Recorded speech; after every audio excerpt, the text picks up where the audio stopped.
तादाद में यहाँ इकट्ठा हुए हैं देश की सरकार को समझाने के लिए, चुनौती देने के लिए कि लगातार 11 सालों से जिस प्रकार का वातावरण आपने बनाया देश के अंदर, संवैधानिक संस्थाओं को नीतिगत तरीके से खोखला करने का काम किया है, अभी आगे चलेगा नहीं।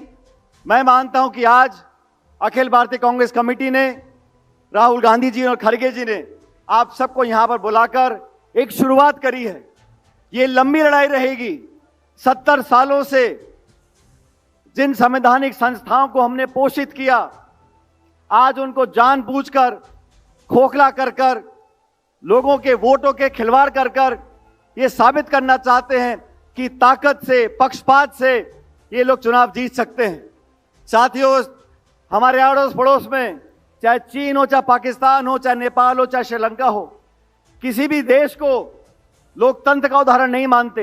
भारत को लोकतंत्र का उदाहरण इसलिए मानते हैं कि हमारे यहाँ पर जो चुनाव प्रक्रिया है, जो चुनाव प्रणाली है, वो पक्षपात से ऊपर उठकर है। हमारे यहाँ पर जो निर्वाचन आयोग है, उसे नेता, दल, विचारधारा से ऊपर उठकर काम करना चाहिए।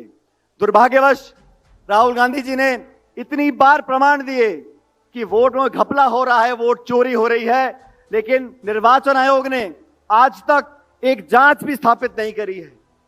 और हमें लगातार सड़कों पर आकर आंदोलन करना पड़ेगा। हमारे को देश को आजाद हुए 70 साल हो गए। आजादी से साथ साथ सबसे बड़ा वरदान जो संविधान ने हमको दिया है, हमारी वोट का दिया है। हर वोट की एक कीमत होती है। हम पहले अखबार में पढ़ते थे, निर्वाचन आयोग पहाड़ों में, रेगिस्तान में 3-3, 4-4 दिन जानवरों पर मशीनों को लाद कर ले जाते थे ताकि कोई एक वोट बच ना जाए।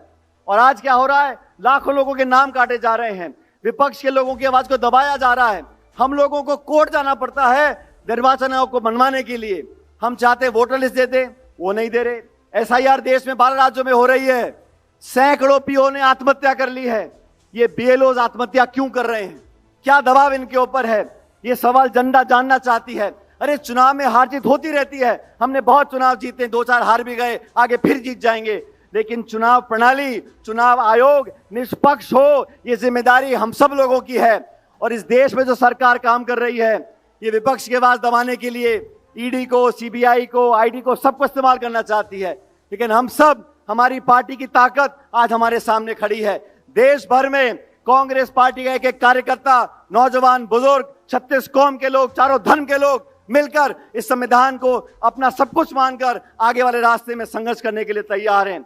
राहुल गांधी जी ने नेता प्रतिपक्ष होते हुए पूरे सदन के अंदर इन बातों को रखा। सरकार के पास कोई जवाब नहीं है।